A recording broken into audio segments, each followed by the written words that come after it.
Welcome to Still Serving, the VFW podcast, the official podcast of the Veterans of Foreign Wars.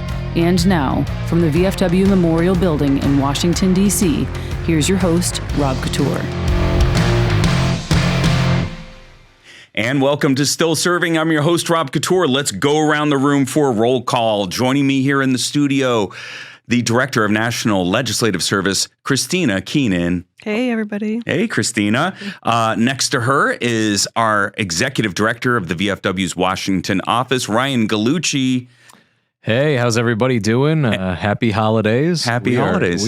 It's that time of year. It is. And, you know, the tie and sweater make me think of something, but we'll get to that in a moment. Maybe around the good of the order. Joining us from Rhode Island, the co-host, Brittany Dymond Murray. Brittany, how are you? I'm doing well. How are you all doing today? I'm well. Hope you had a good Thanksgiving. Yes, it was. It was quite nice. Thank you for asking. All right. I hope everyone had the same. Yes, I hope that as well. I have something for the good of the order as well that's tied to Thanksgiving, so I'll get to that when I get to that. But without further ado, we'd like to welcome our new guest. Joining us in the studio for the first time ever is the Junior Vice Commander-in-Chief at the VFW, Glenn Umberger. Glenn. Hello, everyone. Happy holidays. Glad to be here. Wonderful. Be an interesting experience. It will be an interesting experience. Thank you for being here. Thank you for joining us. I know it was short notice. In fact, it was short notice because you came up here for a hearing. Kristina testified today, which we'll get to. But, traffic sucked? It's in 295, 895, typical, especially this time of year. Exactly. Mm-hmm. Well, thankfully that it wasn't snowing or raining today, so that could have been worse. But the metro did run on time, so that's a positive. Oh, good. Always got to take a positive. I was a couple minutes late on the mark, so thankfully so, because I was running behind on the drive. So let's go over to what we're going to be doing for today. Ryan, what do we have on the agenda? Sure. Okay. So we got a few things to talk about. Look, the fun never stops here in the VFW Washington office, and we've got a busy week. It's a busy time of year as Congress is wrapping up a lot of their work. So let's get right to it. Today, there's a House hearing. Kristina Keenan testified at a House Veterans Affairs Committee hearing.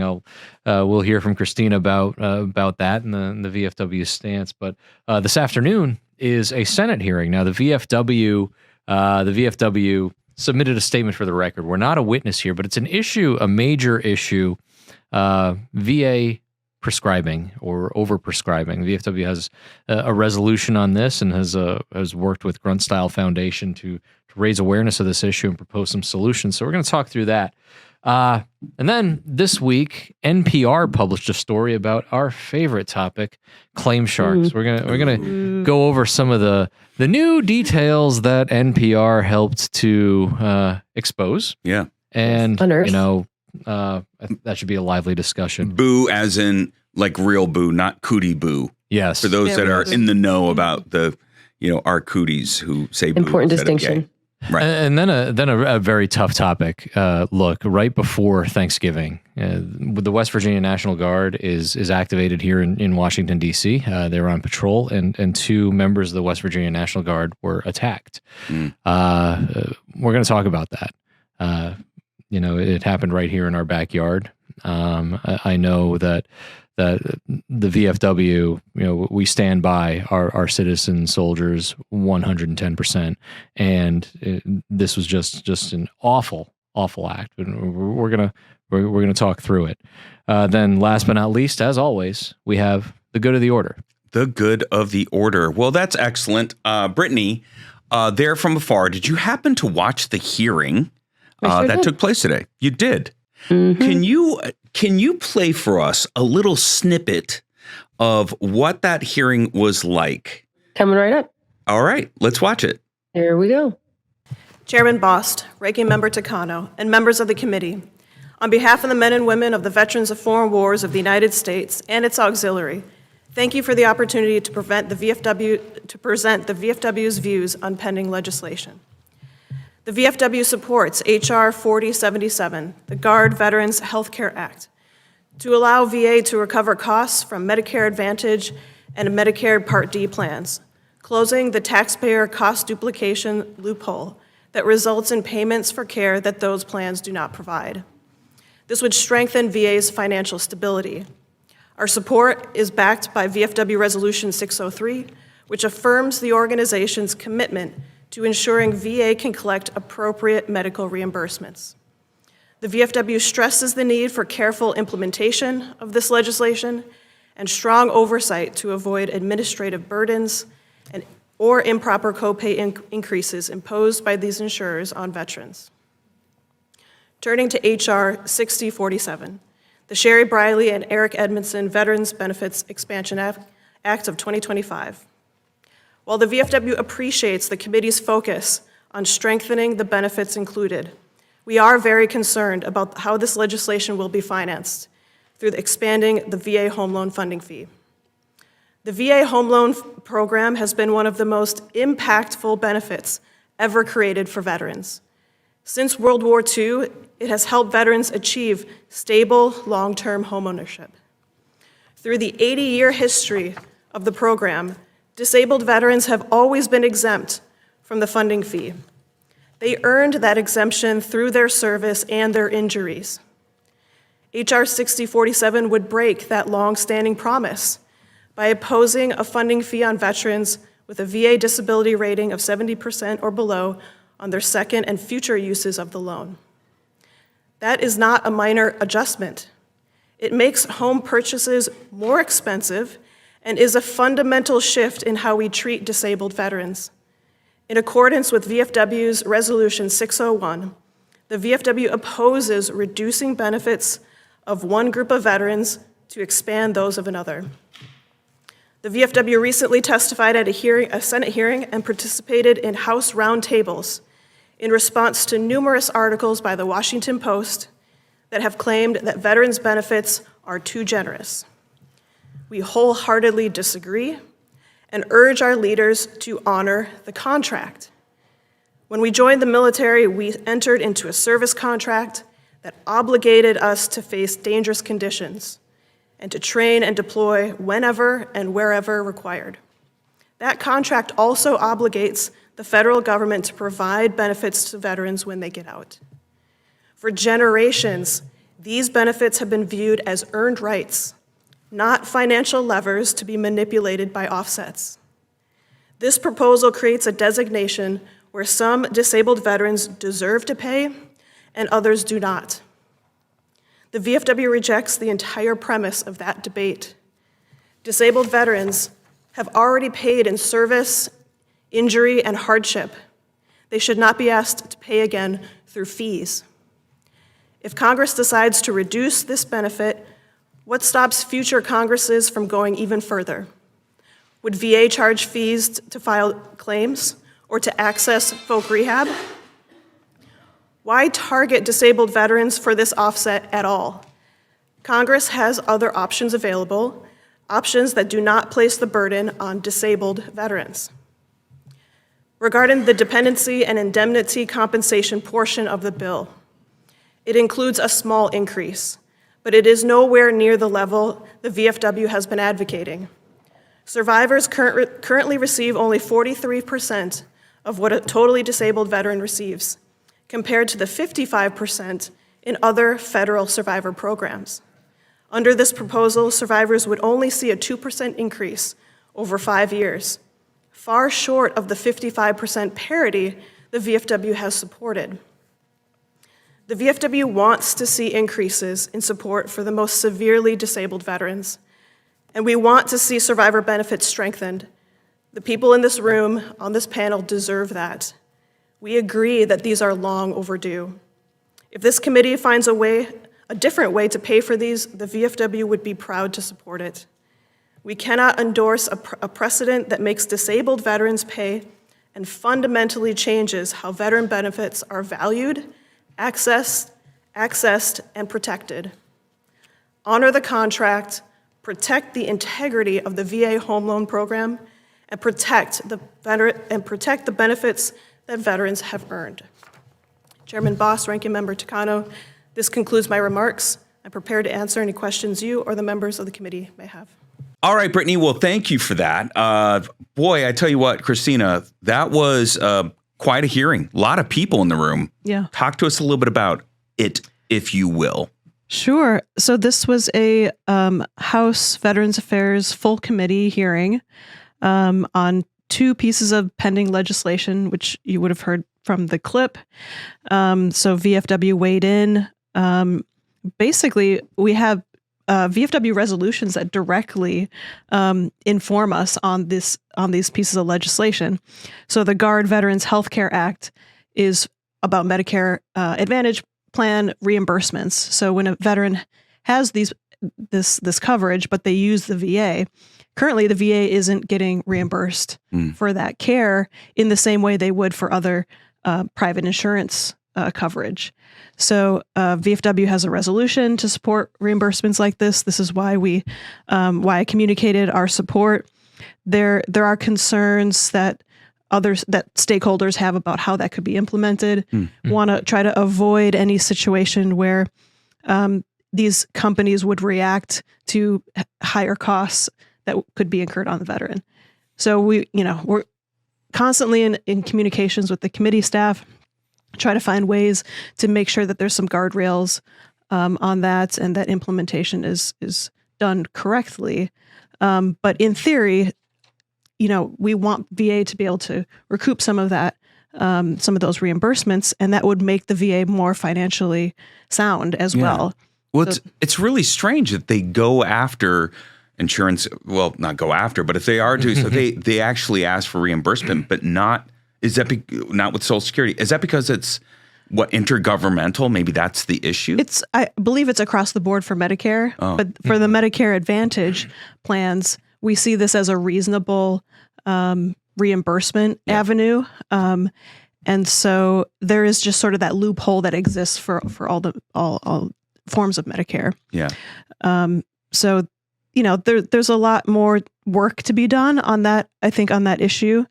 But, I was there to communicate our resolution, that our members want to see something like this happen. And we work with the staff, the committee staff, to try to get the legislation fine-tuned. But we came out in support of this in this bill. Okay. So that was the first one. We talked about that right off the bat. And then the second bill, the Sherry Briley and Eric Edmondson Veterans Benefits Expansion Act. Oh, that's a long name. We heard from Sherry Briley, who's a military survivor.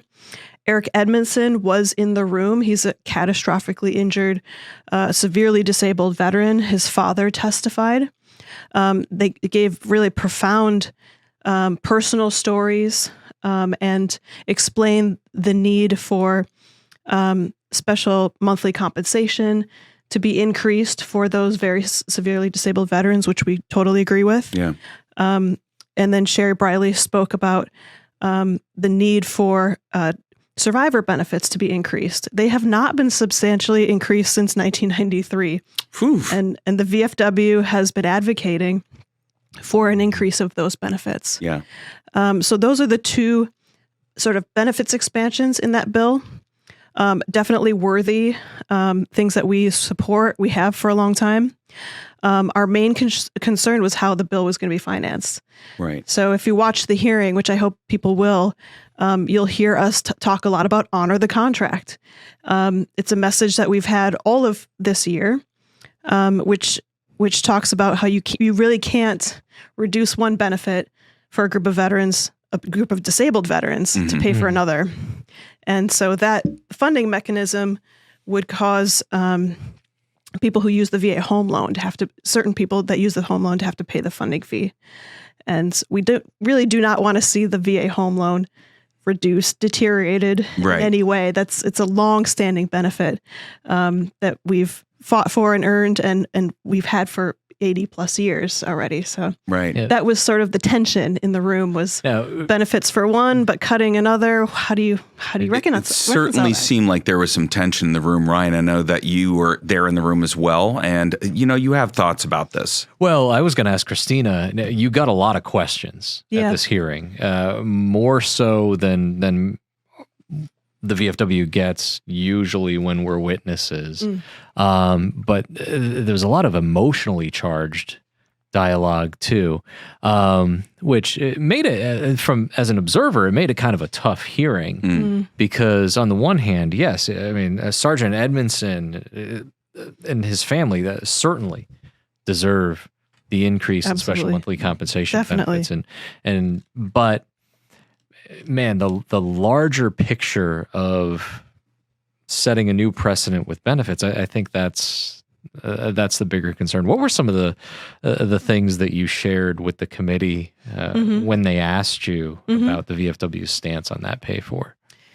I mean, they asked a lot of questions, which I'm glad that they were interested, that they wanted to know our views. And, you know, we've been saying honor the contract for months. More than a year now, or almost. We're coming up on a year, right? Yeah, it was December of last year. And we've talked on this podcast a lot about the Washington Post articles that even, you know, gave more arguments about how veteran benefits are too generous. And so this is, I tried to communicate that this is part of that bigger rhetoric that benefits are up for grabs. And so just explained how the home loan, even though it's not disability, it's not support for these specifically for disabilities, that home ownership, that housing stability is a really key initiative through these benefit programs that keep veterans stable. And, you know, we know that housing instability can lead to higher risks of suicide, you know, so the whole suite of benefits are incredibly important. And so we talked a little bit about the affordability. If you start imposing this fee on veterans, what they can afford is going to go down, especially in a marketplace like right now where home prices are through the roof. We don't want to make it less affordable for veterans to be able to own a home. So just trying to give them information, VA statistics, just to make an informed decision about what this might do to the long-standing home loan program. And look, we've had to walk a fine line on things like this in the past. I mean, when the Mission Act was going through, the VFW was supportive of standardizing community care and supportive of the Mission Act. But there was one nuanced benefit that we really had a lot of concerns about, and it was instituting a co-payment for disabled veterans receiving care for a service-connected condition through a networked urgent care center. That's a lot of words, and it's very nuanced, but we really had to draw a line in the sand on that one that says, look, we can't support that. And Congress ultimately said, we're going to do this, and the package became law. I think it's an important discussion when we're talking about this, too, that we don't oppose the bill. We don't oppose the expansion of special monthly compensation or the increase of DIC. We have resolutions on that. It was a top priority for past Commander-in-Chief Tim Borland. It's something survivor benefits really resonated with him. But much like we did with the Mission Act, we have to stand on the principle that we can't erode the benefit structure for disabled veterans. Now, what Congress chooses to do, ultimately Congress's decision, but we had to really plant our flag, I feel. Right. Now, I'd like to jump in here. So we use a lot of terminology on this podcast, and it's common speak for us, in Capitol Hill, but for those who are unaware, Kristina, can you just briefly touch on what a pay-for is and why pay-fors can make or break the passage, the movement, just simple movement of bills through Congress, let alone passage? Right. I mean, the House has kind of made their own pay-go rules, which impacts legislation. Basically, for veteran legislation, they want to pay for that through the veteran space at the same time. And so that becomes very tricky for us when we see programs cut or benefits discussed as ways to pay for legislation. Now, Congress can waive those rules. They make the rules. There's no rule that says it has to be that way permanently. So they waive these rules all the time. And so, the home loan funding fee has been paying for legislation for a long time, but it has not been imposed on disabled veterans ever. So we understand that it is difficult to find ways to pay for legislation. And so we've always been at the table to discuss what we think is acceptable. But once it starts to creep into this could be harmful for veterans, we speak up about it. We really, we have to. There's offsets that we've seen before, and some of them are really unfair. Major Richard Starr is one of those offset issues that we find incredibly unfair and unjust. So we often have to fight against these, but it's sort of the way that Congress tries to finagle money out of, whatever they can. Yeah, and that's a tough one. I think that's important for our listeners too. Is that that's many times the hardest barrier to overcome. You brought up Major Richard Starr, which is it remains a top priority for the VFW. But like we saw out of the Senate, they keep pushing back and saying, "Well, how are you going to pay for it? How are you going to pay for it?" Excuse me. Last I checked, we don't go on the floor and vote on these things, and we're telling you. Yeah, we're telling you what the priorities are of the people. Like we're people telling you what the priorities are. Right, and also we don't have insights into what your accounts look like. That's your job. And Kristina, I thought you did a great job today when Chairman Bost put you on the spot and said, "Well, Ms. Keenan, how do you propose we pay for this if it's not if we're not using the home loan?" It's like, well, we'd be happy to come to the table to discuss options, but that's. That's not our job, nor are we able to do that for you. Right. Yeah. Right. Well, there's another frustration there too, because then there are times that we'll bring things forward and then we'll just be told, "Oh, well, that's not how it works," or "You don't understand." It's like, well, please help me understand. Yeah. Right. If you help us understand, we might be more helpful. But every time we do bring we can't. Right. Exactly. Yeah. Right.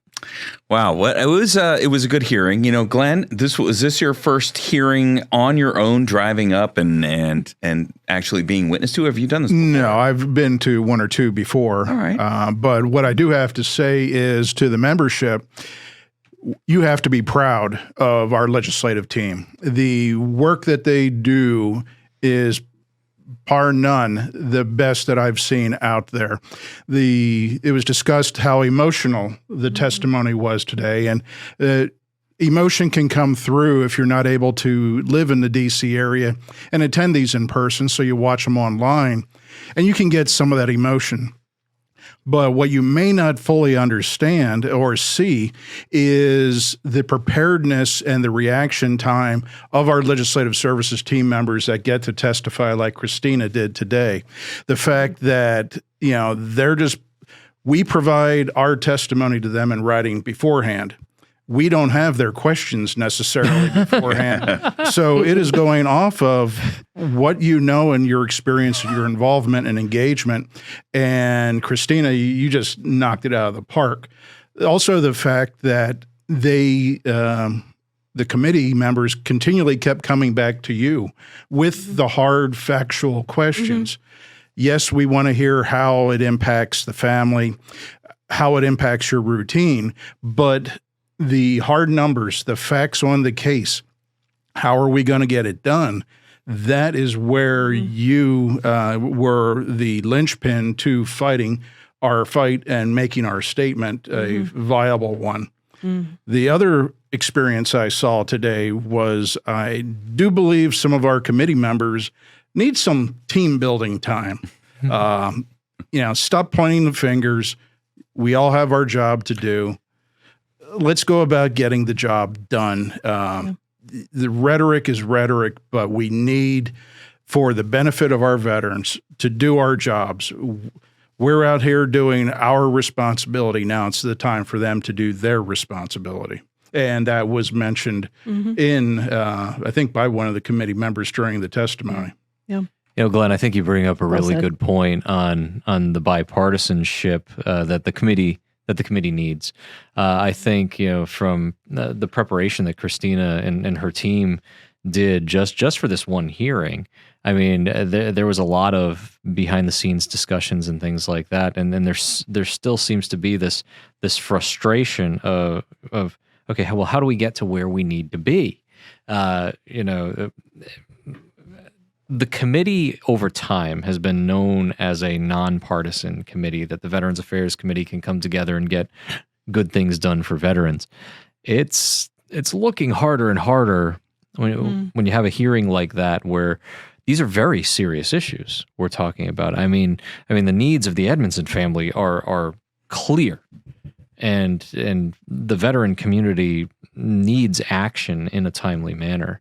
So I mean, I really appreciate that observation, and to those who are watching, I mean, that's where it's important for your engagement with your legislators, which I mean, got some tools on the VFW website through our Action Corps to help you do that. But also, don't be afraid to approach your legislators. They're people just like us, and they're in your communities. If you want to have a conversation with them, reach out, schedule that meeting, and tell them how you feel. Mm-hmm. Yeah, what's kind of funny is that we were all sitting there, 10 o'clock, and Morgan Luttrell, he's sitting over to the side, and he looks around the room and he goes, "Wasn't this thing supposed to start at 10, right?" And he's like, "Yeah, I got here." And he's kind of walking around. I'm like, "Well, we always get here 10 minutes prior, right?" And he looked at me and pointed and goes, right?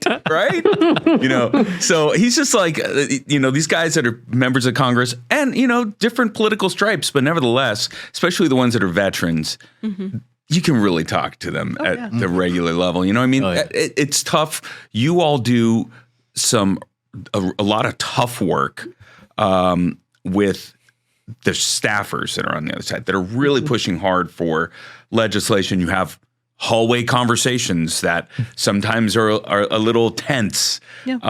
And so they're looking at me. I'm just saying. So these things kind of happen. But when it comes down to it, there are people that are there.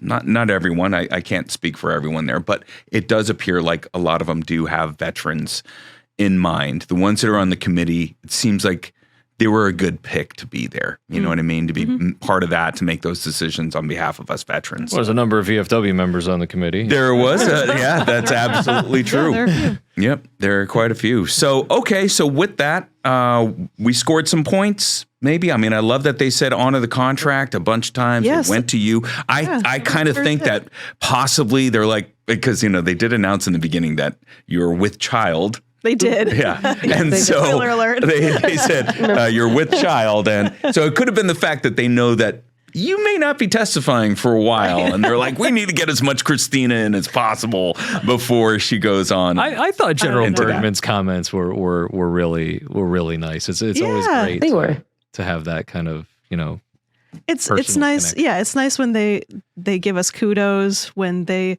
appreciate the work that we do. The PACT Act was mentioned. We were a major player in that success. So yeah, it feels great even just to say, hey, we're thinking of you. Yeah. We hope that you're doing well. We know it's challenging to be here at this late stage pregnancy that you're at. So, they're friendly people. It's always nice to get some interaction with the members. Yeah. Yeah. And, and not to jump ahead into our topics here, but just I will make a brief mention. The one thing that I thought was noticeable is that ranking member Takano at the very beginning asked for a moment of silence in which Chairman Boss had granted, and we all, dead silent in the room, all had a moment of silence for the National Guard member from West Virginia that passed away in the shooting. So Sarah Beckstrom. Yes. Thank you very much for saying that name.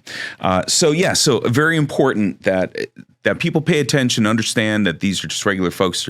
They are doing the best. We hope that they're doing the best they can to work for all veterans and to get things accomplished. So, but that's the House side. And this afternoon, we have something going on in the Senate. Ryan, that was part of the subject matter. And do you want to jump into that right now? Sure. So you may remember on the podcast, we've talked about it before, the VFW's work alongside the Grunt Style Foundation on, issues related to psychiatric medication. Last spring, we hosted a summit with Grunstyle Foundation and DAV here, press conference on the Capitol grounds, and then a day of panel discussions and the like in the Capitol. And I really think that this Senate hearing is a follow-on to really start that discussion in earnest. Now, the VFW wasn't invited as a witness, and neither was Grunstyle Foundation, but we've both submitted for the record. I think that the reason that happened is this is still a lightning hot topic. And I think the committee is kind of feeling out, okay, what's the sense of the community? Where are we going with this? I really appreciated, Megan Thomas, our associate director for National Legislative Service. She prepared our statement and really did a lot of groundwork to find stories within the VFW about people who were affected by this, because that's really what matters here. Look, I'm going to go out on a limb because that's what this podcast is for. I view this issue very similarly to the opioid crisis. And we're getting to a point where there's a critical mass of Americans who are concerned about the effects of over-medication, the reliance on medication to address mental health issues. And you may remember with the opioid crisis, there was a lot of deflection very early on that, look, these drugs are safe, they're non-habit forming. Oh, really? Tell me again how they're not habit forming, and we're seeing some similar pushback. Now, there's two pieces of legislation that the VFW is promoting on this. Kristina, your team did an action alert today. Can you tell us about those bills that we're asking the VFW to contact Congress about? Right. So the action alert went out today. 2 bills. So written informed consent is one of them, and that's so that veterans who are prescribed some of these medications have all the information that they need, that they can sign, that they consent to taking them after understanding how this might interact with other drugs that they're taking, what the side effects are, because we've heard from a lot of veterans, I didn't know that these would have such negative side effects, and some of them have increased suicidal ideations as a side effect, and veterans need to know that. They need to know that. So we're advocating for that piece of legislation. It's a House bill. And then the second one revolves around VA Centers of Excellence. So that would also a House bill would create 5 centers of excellence at the VA to research some of the alternative treatments for PTSD. Many that we've heard about, natural remedies, other sort of assisted chemical interventions, but we want VA to be sort of a leader in researching these, since veterans have been asking for them. So want to get some additional support from members of Congress on those pieces of legislation, and hope to build some momentum as this hearing is coming up this afternoon. Yeah, some good news on the second one, on the Centers of Excellence. When Commander-in-Chief Carol Whitmore was in town recently, we visited with Secretary Collins, and shout out to Secretary Collins. One of the things that he shared with us is that VA is doing a lot of research into the alternative therapies, but that they need to be better about communicating the scope of that and making them available to veterans. It was really reassuring to hear. But also, I would say another reason that the legislation is so prudent. Absolutely. All right.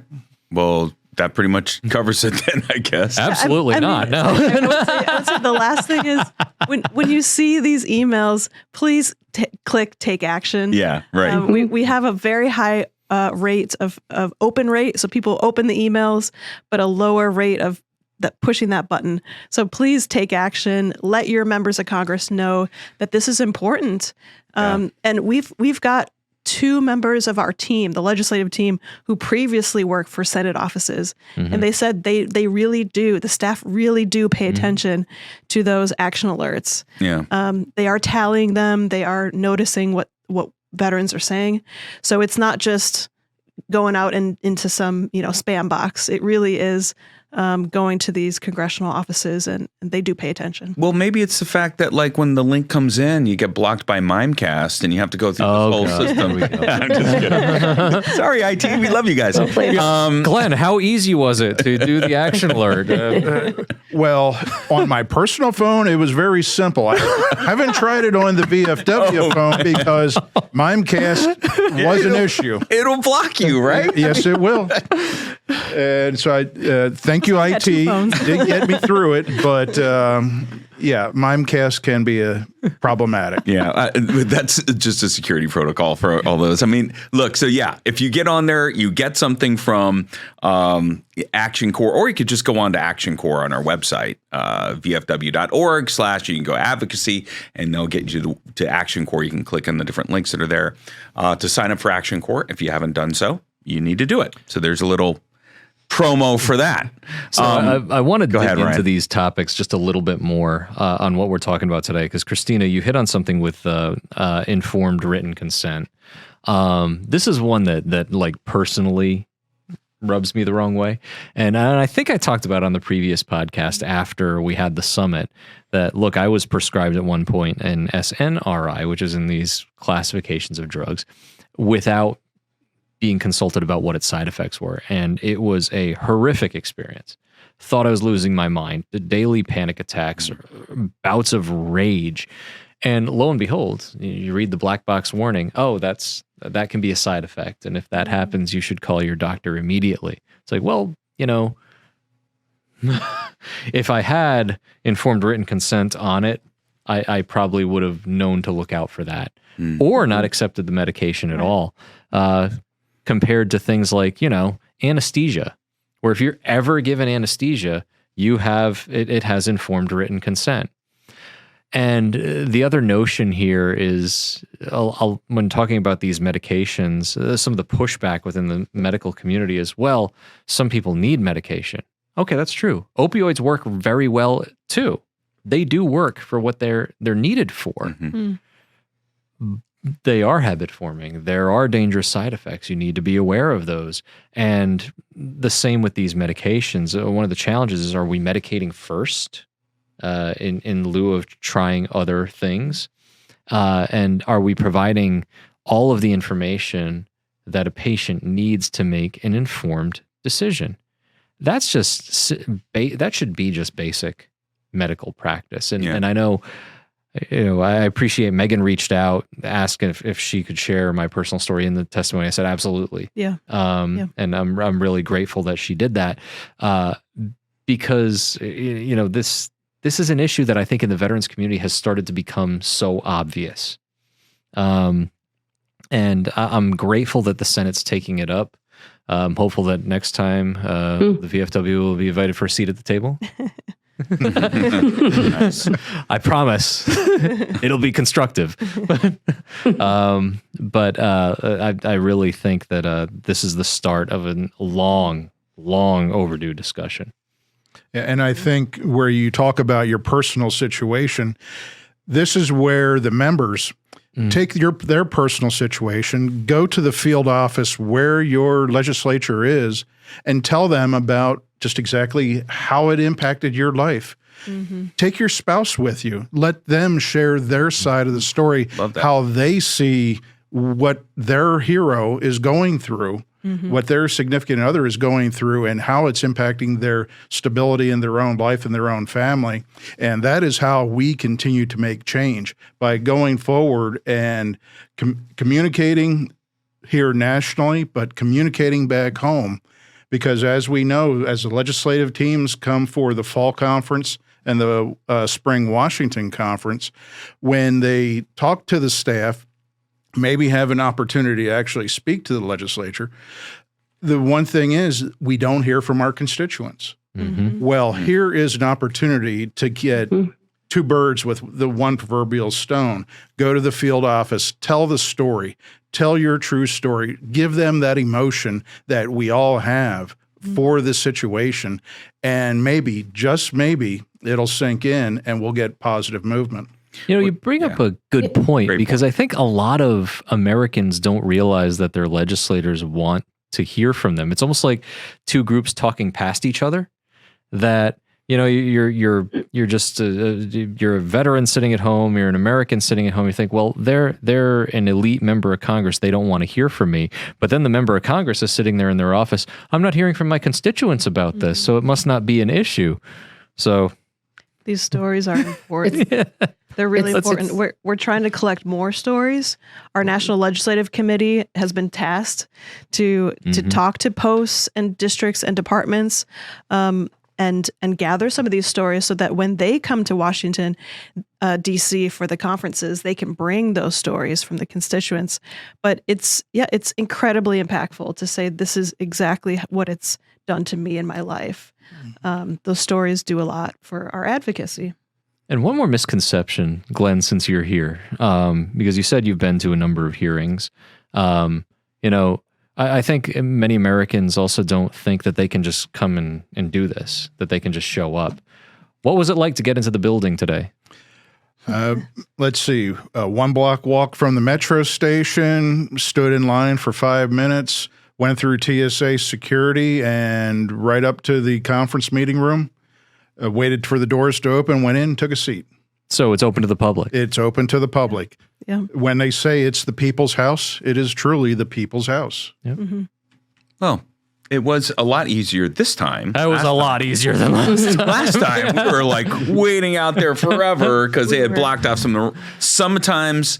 And this is why you have your National Legislative Service up here. Stay in contact with them. Ask them the questions. Are there anything I should know? Any of the protocols changed from the last time I was there? Fences being up? Are there planned protests that are going to... It happens all the time here in D.C. It does. Which are the public entrances, visitor entrances? Exactly. That's the whole thing. And then that way it makes your time that much easier. Hey, where should I stay if I'm coming up? Hey, I'd like to come out for this particular testimony. And then also paying attention to your elected official and when they're going to be back home in their home state, when they're on recess from here and doing here, listening sessions and town halls and having office calls. Oh, yeah. You really need, if this matters to you, pay attention to what's going on. Yeah. Another public service announcement. Anyway. Love it. All right. So, where are we in our listing, Ryan? We have crossed off the House hearing and the Senate hearing, so we're done with our congressional work for the day. We're moving on to everybody's favorite topic. Let's talk about claim sharks. Let's talk about claim sharks. We haven't talked about claim sharks exclusively in a while on this podcast, but there was a story published this week by NPR that highlighted a claim shark company and really, really dug into their practices. If you haven't seen the story, it's on our social media. It's on the VFW social media. And, Kristina, I know you provided some background to the reporter, and one of the reporters has talked to us over the years about it. So, I know we've all taken a look at the story. Anyone want to jump in with what kind of stuck out to them that made this story a little bit different? Brittany, did you say that you didn't say, but as we're messaging one another, did you say something about the second story from NPR? Yeah, so there's a second story. So I guess it was in tandem with the Warhorse. So the Warhorse also published one yesterday. And theirs was a little bit different, but along the same lines. The key takeaways is that, at least for me, that, there's a lot of shady business happening, and there's not a lot of, I felt like it was very objective reporting, which is something we can't say about recent reporting that we've talked about extensively. I felt this one was actually really well written, and like I said, very objective.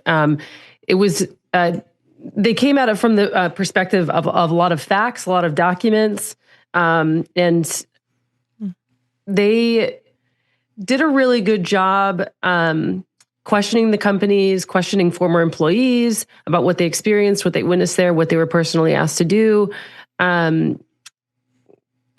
can get into tons of details. I'm not sure where to go from here, but they did a really good job of essentially looking at certain companies like Veteran Benefits Guide, Vet Guardian, and a few others, and essentially catching them in, I don't know if I can say this, but catching them in untruths. Subterfuge. Yeah. Yeah. What other words can we use? I don't know. I don't know how else to say it, but I mean, yeah. There's a lot of dirtiness. The Callbots were really disturbing to me. Oh, the Callbots. Literally called Callbot. Yeah. Like they gave it a name, and Like, its it name has was a name. Callbot. Yeah. And it's pretty disturbing that multiple companies are using these things. And the whole time I was thinking to myself, this is like super disgusting.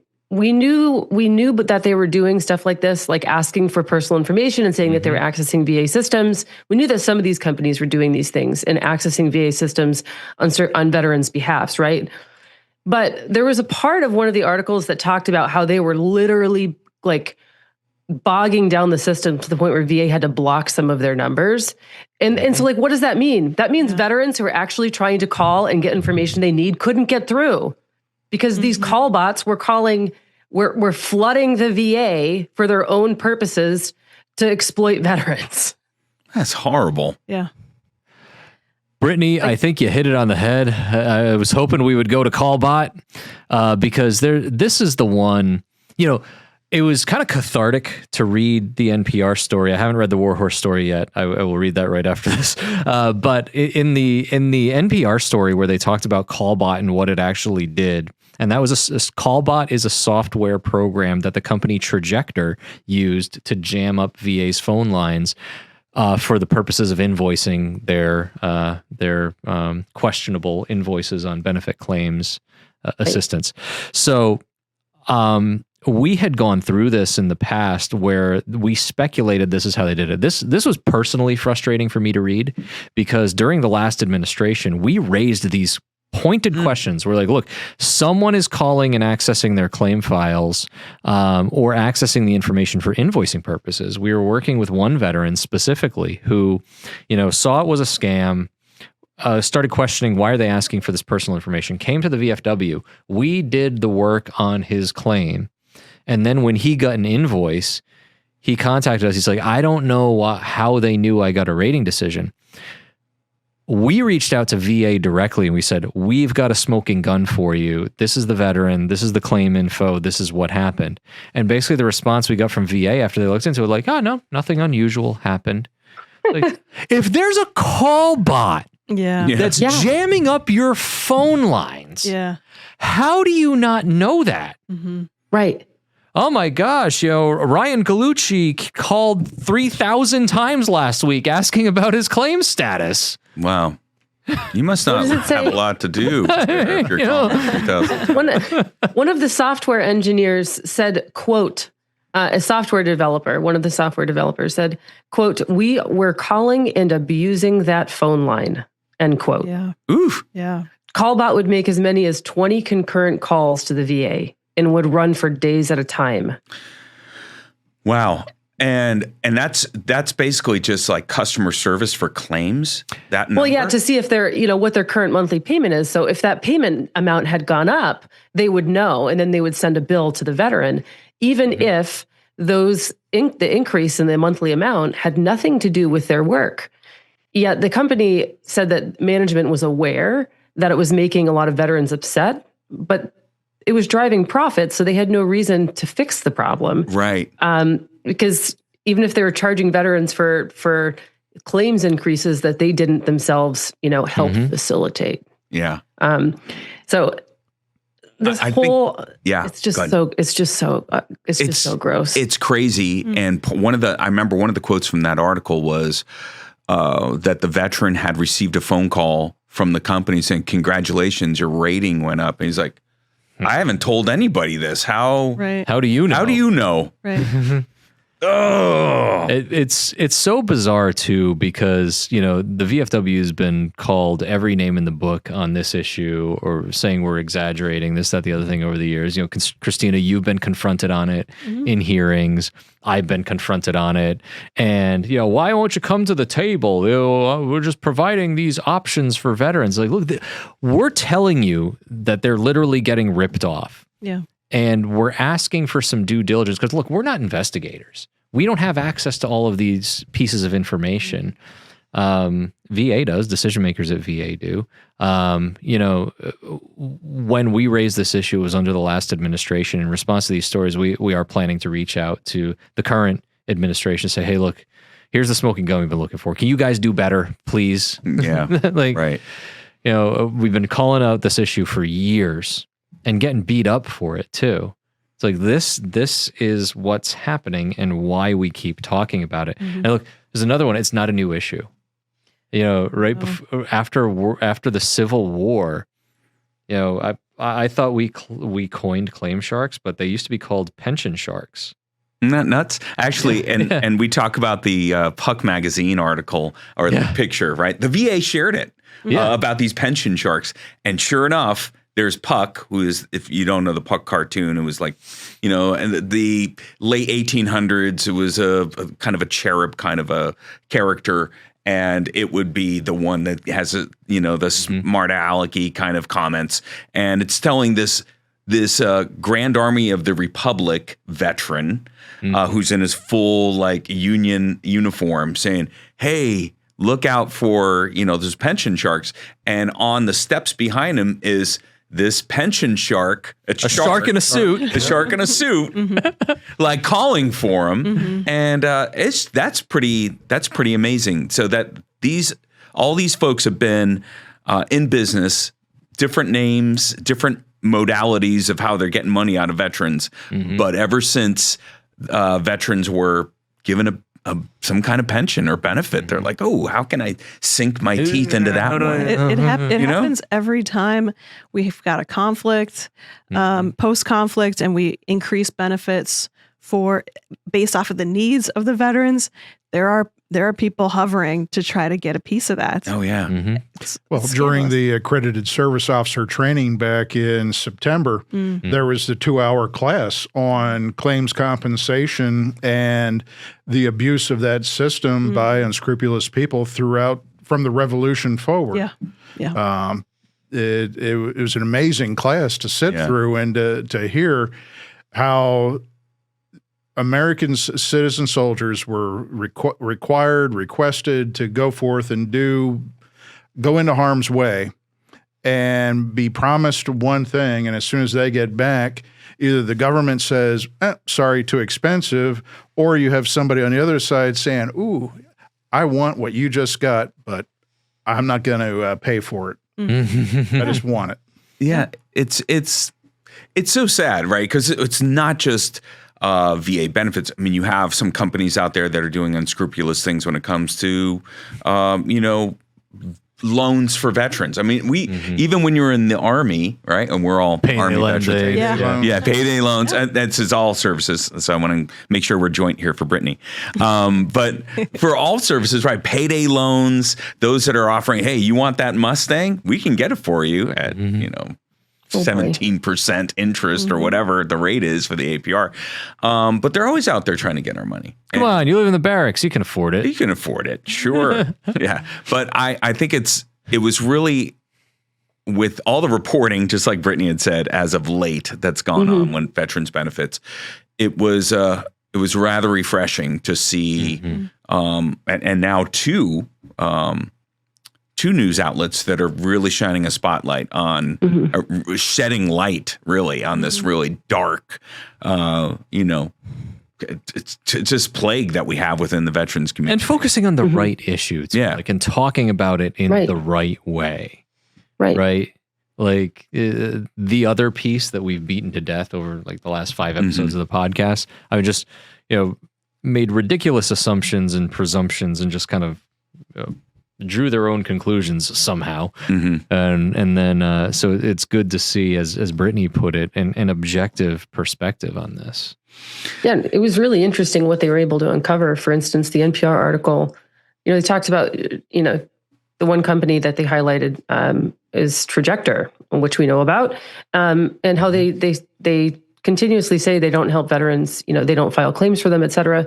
But the same, I love that how deep they went in their investigation here, because they uncovered a separate company that the founders of Trajector Medical owns that owns a trademark registration for a company called Benefit Karma, and Trajectory Medical, while they say they don't file claims for the veteran, Trajectory Medical sends veterans completed forms. So they send them forms, and often, like, there's one guy who said that, like, they actually wrote a statement for him in the first person as if he wrote it. And it was not, for him, it was not, like, it wasn't truthful. It wasn't fully, it didn't hit the mark, we'll just say that, on what his true experience was during service. And they sent him to this website called Benefit Karma to actually fax his claim to the VA. So the forms that Trajectory had sent him pre-populated through this company, but Trajectory Medical tried to say that doesn't equate to them helping him file the claim, which was really interesting. So I really appreciated how deep they went, and trying to find relationships, to, I guess, see how they're purporting one thing, but maybe doing some other activities over here on the side to try to. Brittany, thank you, because I feel like we've been taking crazy pills on some of this, because these are connections that we made, and they're connections that we had, like, handed over to the old VA Inspector General. We had handed them over to Congress, and it's refreshing to see that a reporter is willing to actually take it seriously and publicize it. Right. And I think, and to that point, previous IG Mike Missel was quoted in here saying, quote, and this is talking about the relationship between this company. So the founders of Trajectory Medical also own this other company, Ampre Holdings, and they're both connected to this Benefit Karma website. So he says, quote, I don't think that's a clever way to get around the law. Quote, Trajectory being involved in whether it's a company that they're behind that actually pushes the button, they're the one that's really facilitating the filing. So, I mean, yes, we brought it up, and I like that they tied it back in to speak with him, because it kind of ties like a nice bow on it. It's like, yeah, you do these things and you claim you don't, but you're really not being as clever as you think you are. Yeah. I don't know. I hope I interpreted that right, but I interpret it that way. But you know what? They've gotten away with it for this long. Oh right. Man, they sure have. And it's so sad because some of these veterans are paying tens of thousands. Like, oh man, yeah, the amount of money that's in there, immediately get a bill like that. It's just setting these veterans back. Yeah, this guy says, "quote I'm embarrassed to say I ended up paying $12,000." Jeez. That's why we're going to keep up this fight. That's awful. Right. And then we talk about, like, opportunity of veterans and their well-being. What could that veteran have used that $12,000 for? And make that any veteran. Going back to the hearing today about veterans who and their families who incur a bunch of costs due to service-related injuries and illnesses. Where could that $12,000 have gone for that veteran and his family? Could it have been a better use elsewhere? I don't know. It's not right, though.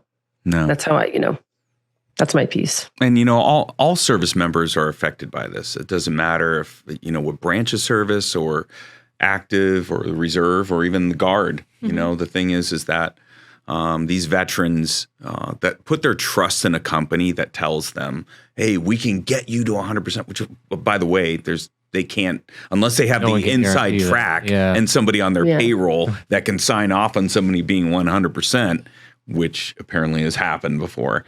There's no way that they can guarantee that. So, veterans, I tell you, veterans, those of you out there and you're getting out and you are like, and they're hey, thank you for your service.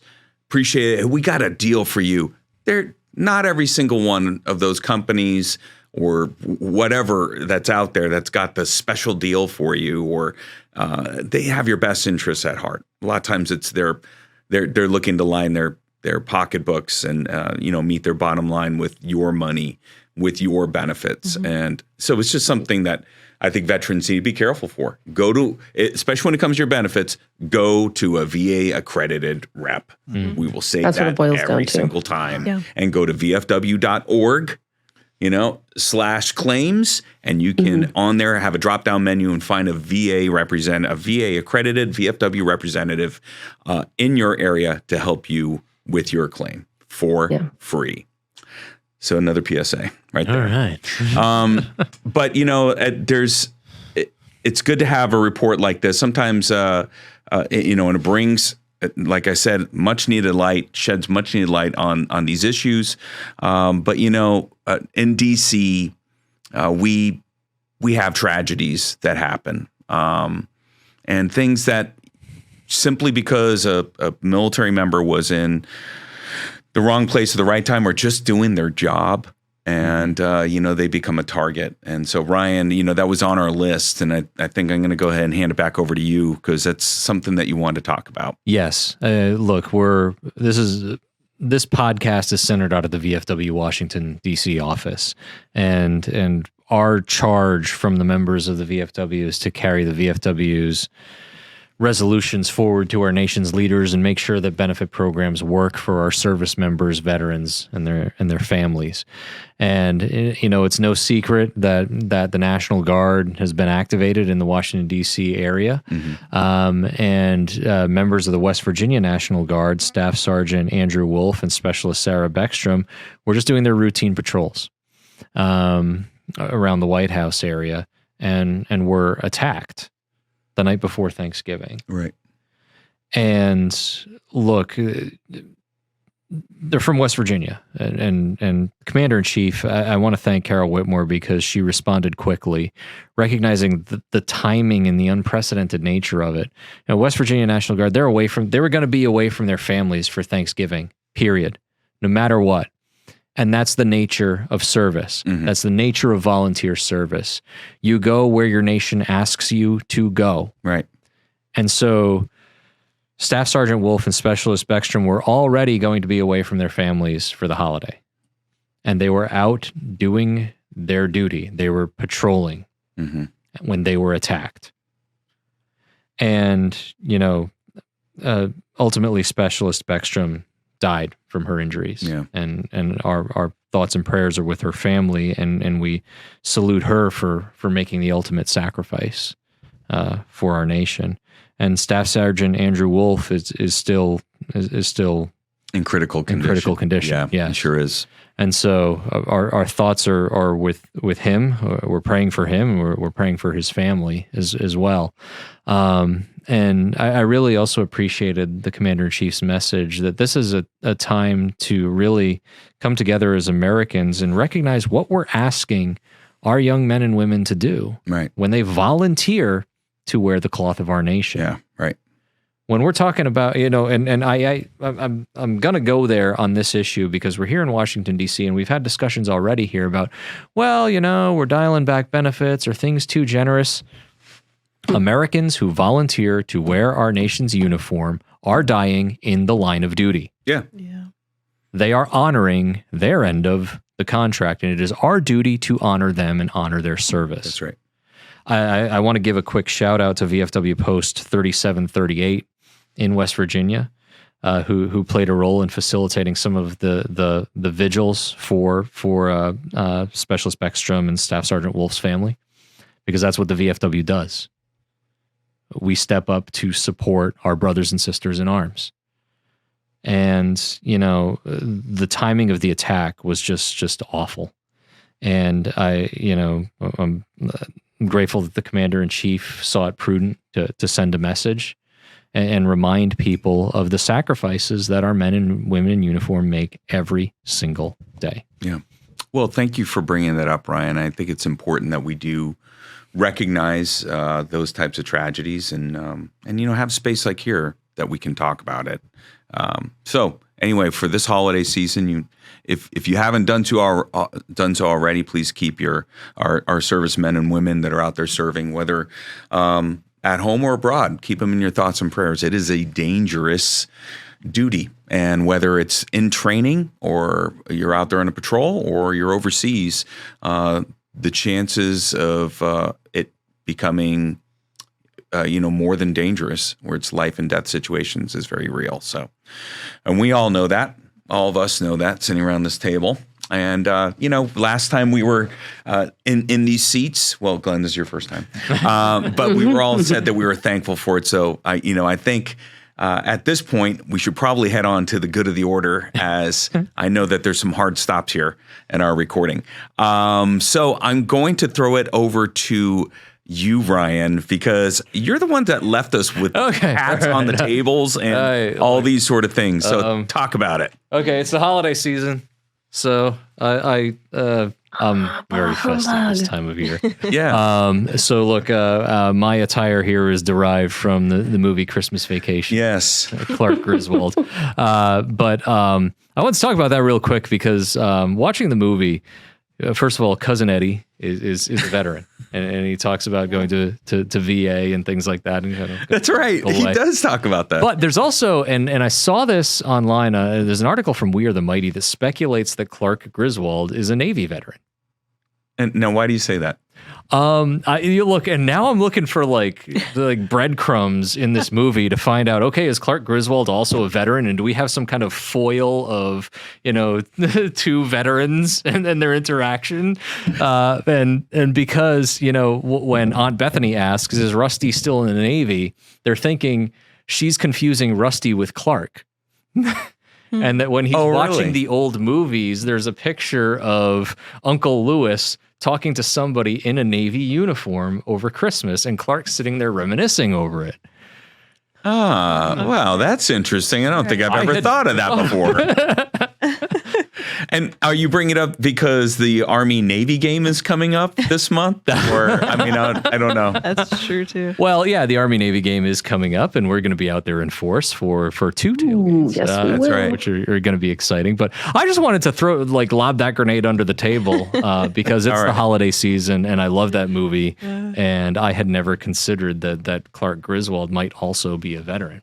Okay. Well, something for us all to, go back and watch, I guess. Kristina, let's go with you for your good of the order. Yeah. So for me, this is, I'll be away from the podcast for a period of time. Yes. I am going on maternity leave pretty soon. So, that's my good of the order. I'll be out for a bit. But it's the team is doing great. The legislative team, we've got Nancy Springer, who is a retired Marine Corps colonel. Yes. Who is our current deputy director. She'll be our acting legislative director while I'm out. I'm sure she's going to do a fantastic job. And the team, we're fully staffed now. And so, we're just going to keep it going. But I'll be back for our joint testimony in early March, and so really looking forward to that. But I'll be baby in tow. Maybe I'll be out for a bit. I don't know. We'll see. That'd be awesome to bring the baby along. I don't know if they have a kind of a nursery out there by the main chambers of the Dirksen building, but that'll be great. All right, so let's go to Brittany for the good of the order, or her good of the order. What do you have, Brittany? Short and sweet. I'm super psyched to see you all next weekend for the Army-Navy game. I think that's next weekend after next.